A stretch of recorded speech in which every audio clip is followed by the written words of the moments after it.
Hello बच्चों, कैसे हो? ठीक हो ना? या जैसा कि आपको पता है हम चैप्टर नंबर 17 पढ़ रहे हैं जिसका नाम है measure of central tendency. Hindi में इसको कहते हैं केंद्रीय प्रवृत्ति के माप। हम एक्सरसाइज पढ़ रहे हैं 17.4। आज हम इस वीडियो में देखेंगे कि एक मेथड जो मैंने आपको बताया था डायरेक्ट मेथड, दूसरा बताया था एज्यूमिंग मेथड, तीसरा बताया था स्टेप डेविएशन मेथड। हम तीनों मेथड से एक क्वेश्चन करेंगे। एक क्वेश्चन है लेकिन मेथड तीनों लगाएंगे। क्या देखते हैं कि सबके आंसर एक जैसे आते हैं नहीं आते हैं, क्या अलग अलग आते हैं, कैसे क्या फॉर्मूला लगाते हैं, कैसे उसकी टेबल बनाते हैं, कैसे सोल्व करते हैं। तो आज हम इस वीडियो में सीखने वाले हैं। क्वेश्चन एक है, उसमें मैंने तीनों मेथड से आपको सोल्व करके बताया है। तो देखते हैं। लिखा है find the mean from the following frequency distribution. नीचे आपको फ्रीक्वेंसी डिस्ट्रीब्यूशन की एक टेबल दे रखी है और इस टेबल से आपको मीन फाइंड करना है। अब मैंने क्वेश्चन पढ़ लिया है। अब इस क्वेश्चन में आपको देखो कहीं भी किसी मेथड का नाम नहीं लिखा हुआ है। नाम नहीं लिखा हुआ है तो आप जानते हैं मीन फाइंड करने के तीन मेथड है। कब? जब CI और FI दे रखे हो तब। तो कौन से तीन मेथड है? डायरेक्ट मेथड, एज्यूमिंग मेथड और स्टेप डेविएशन मेथड। तीन मेथड है। हम तीनों मेथड में से कोई भी एक मेथड लगाएंगे जो आपको अच्छा लगे उस मेथड से करना। मैंने आपको तीनों मेथड से, ये डायरेक्ट मेथड का प्रोसेस बताया है, ये एज्यूमिंग मेथड का प्रोसेस बताया है, ये स्टेप डेविएशन के मेथड बताया है। तो ये तीनों मेथड से मैंने आपको क्वेश्चन सोल्व करके बताया है।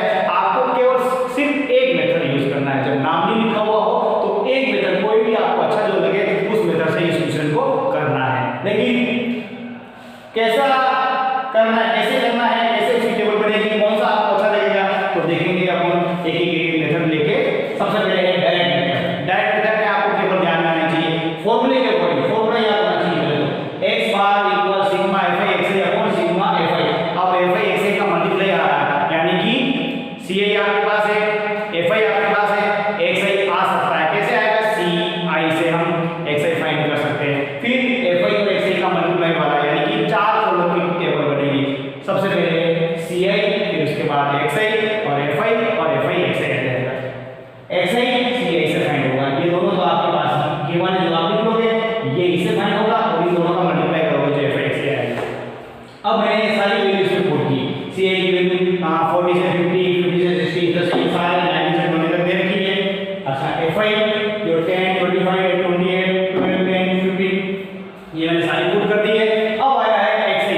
xi कैसे फाइंड करेंगे? xi फाइंड करने का तरीका है कि लोअर लिमिट अपर लिमिट दोनों को ऐड करके 2 से डिवाइड करेंगे। तो दोनों का ऐड किया, 40 और 50 ऐड किया, 90 में 2 का डिवाइड किया तो हमारे पास वैल्यू आएगी 45।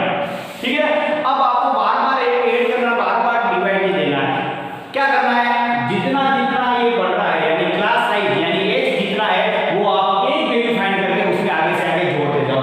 45 देख सकते हैं एज कितना बढ़ रहा है, 50 से 60, 60 से 70, ये सब 10-10 बढ़ रहे हैं। तो हम इसमें 10 ऐड करेंगे, 10 ऐड करेंगे तो ये 55, इसमें ऑब्वियसली 10 ऐड करो 65, ये 75, ये 85, ये 95। और आप इसको ऐड करके देखोगे 90 प्लस 100 190, 190 में 2 का डिवाइड करोगे तो 95 ही आएगा। तो हम बार-बार ऐड करके 2 से डिवाइड करें, इससे बेहतर ये है कि एक वैल्यू फाइंड की और जितना गैप है, जितना एज है, जितना क्लास है जो आ रही है वो आगे से आगे उसमें ऐड करते जाना, तो जल्दी आपका xi आ जाएगा। फिर इन दोनों का मल्टीप्लाई किया, ये चीज आई।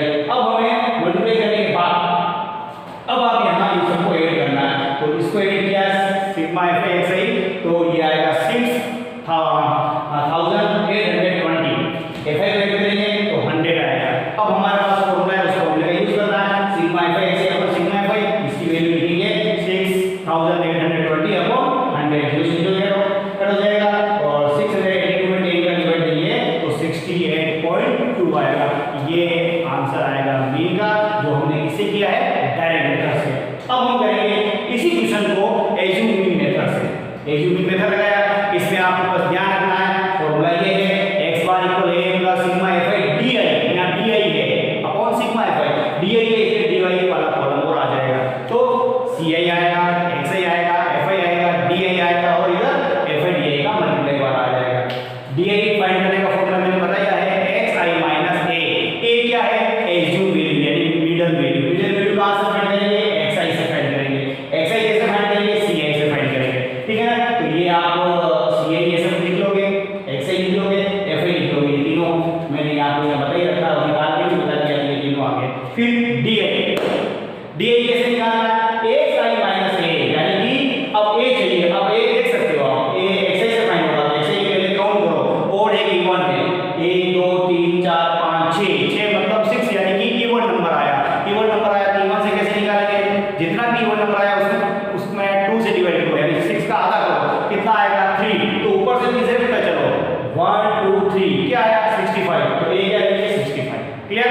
अब हम xi कैसे ये निकालेंगे, यानी 45 में से 65 माइनस का 20 आएगा, 55 में से 65 माइनस का 10 आएगा, 65 में से 65 0 आएगा, इससे सब में ये वैल्यू निकालेंगे तो ये आएगा, ये ऊपर दो तीन वैल्यू माइनस में आएगी और यहाँ हमेशा ध्यान रखना प्लस में आएगी। फिर fi और di का मल्टीप्लाई करेंगे, माइनस का 200 इससे किया तो माइनस का 250 ये 0 हो जाएगा, इससे ये कर लिया है। अब हम इसको ऐड करेंगे, पहले माइनस माइनस वाले को ऐड किया, माइनस का 450, ये प्लस प्लस वाला ऐड किया 770, इसमें से इसको ऐड करना है, लेकिन प्लस माइनस के कारण माइनस हो रहा, माइनस करेंगे 320 आएगा, ये प्लस की वैल्यू बड़ी है इसमें प्लस आएगा। अब हम फॉर्मूला लगाएंगे x bar equal a plus sigma fi di upon sigma fi, a की वैल्यू 65, इसकी वैल्यू 320, इसकी वैल्यू 100, 0 से 0 कट जाएगा, 32 में हम 10 का डिवाइड देंगे 3.2, 65 में 3.2 ऐड करेंगे तो 68.2, ये इसका आंसर आएगा। देख सकते हैं आप इसका आंसर और इसका आंसर तो सेम आया। अब हम नया मेथड लगाएंगे और उस नए मेथड का नाम है स्टेप डेरिवेशन मेथड। इसी क्वेश्चन को मैंने इस मेथड से सोल्व किया, तो कैसे करेंगे, वही को ci xi और fi, अब यहाँ उधर यहाँ di आप यहाँ ui है, क्योंकि हमारे पास जो फॉर्मूला है उसमें ui है, ठीक है ना, ui और यहाँ आ जाएगा fi और ui आएगा। अब हम ci ऐसे क्वेश्चन देकर लिख लेंगे, इन दोनों को ऐड करके 2 से डिवाइड देंगे, xi आएगा, fi यही रखा है। अब ये कैसे फाइंड करना है, ये फाइंड करना है आपको xi minus a upon 2 upon h, इस फॉर्मूले से ui फाइंड करना है। a आपने फाइंड कर लिया, ये इवन नंबर है, 6 है, 6 में 2 का डिवाइड किया तो 3 आया, ऊपर से तीसरा वाला 1 2 3 65, a 65 हो गया। अब h, a का मतलब क्लास है, क्लास है मतलब कि ये जो गेम बढ़ रहा है, जो गेम है जो आगे से आगे कितना बढ़ रहा है वो देखो आप, वो कितना है 10, तो h यानी क्लास है कितनी हो गई 10, तो अपन ने 10 लिख दिया। अब हम क्या करेंगे, xi में से a निकालेंगे, 45 में से 65 निकाला तो माइनस का 20 आएगा, उसमें h का डिवाइड देना है, मतलब h मतलब 10 का डिवाइड देंगे, तो माइनस 20 में हम 10 का डिवाइड देंगे तो माइनस का 2 आएगा। इस तरह से पूरा ये प्रोसेस इस तरह से करते जाना है, तो ये देखो ये वैल्यू आएगी -2 -1 0 1 2 3 आएगा, ठीक। इसको इसे हम इंटू करेंगे, -20 इसको इसे इंटू किया है -25, ये 0 हो जाएगा, ये 12 हो जाएगा, ये 20 हो जाएगा, ये 45 हो जाएगा। फिर माइनस माइनस को ऐड किया, माइनस का 45 प्लस प्लस को ऐड किया 77, इसमें से इसको हम वापस को ऐड करेंगे, लेकिन प्लस माइनस के कारण माइनस हो रहा है, तो आपका आएगा 32।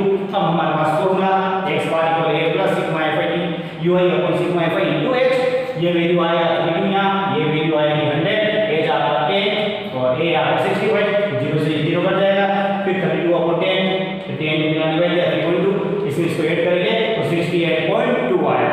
अब आप देख सकते हैं तीनों मेथड से मैंने बताया है, तीनों मेथड से आंसर सेम है, 68.2 direct method, step derivation method से लिख किया तो ये 68.2, एग्जीक्यूटिव मेथड से लिया तो 68.2, तीनों मेथड से किया तो आंसर सेम आया। आप एग्जाम में कोई भी मेथड लगाओ, जो अच्छा लगे वो लगाओ और आंसर आपका ध्यान रखना सेम आएगा, अलग नहीं आएगा। अब थोड़ा मैं आपको ये बता दूं, देखो यहाँ जो किया अपन थोड़ा मल्टीप्लाई जो कर रहे हैं, वैल्यू थोड़ी बड़ी बड़ी आ रही है, जैसे देखो 1375 1820, ये थोड़ी वैल्यू 1000 पे आ रही थी, लेकिन जब इसको अपन ने इसमें किया तो देखो ये थोड़ा छोटा हो गया, 200 250, देखो छोटे छोटे 450 वैल्यू थोड़ी छोटी आ रही है, लेकिन इसको आपने इधर इसमें किया तो देखो और कन्वर्ट हो गई, -2 1 1 0 मल्टीप्लाई देखो आपको वो छोटा छोटा मिल रहा है, वैल्यू बहुत छोटी मिल रही है। तो ये मेथड भी इजी है, क्योंकि आप ये लगाओ टेबल छोटी बनानी है, ये इजी है, लेकिन वैल्यू थोड़ी बड़ी बड़ी आएगी, यहाँ वैल्यू थोड़ी बड़ी आएगी, कैलकुलेशन थोड़ी ज़्यादा होगी, लेकिन जब हम ये लगाएंगे या ये लगाएंगे तो वैल्यू और छोटी होती जाएगी, आपका मल्टीप्लिकेशन जो डिजिट मिलेगा, नंबर मिलेगा वो बहुत इजी मिलेगा, बहुत जल्दी हो जाएगा। तो इस मेथड में मैंने एक क्वेश्चन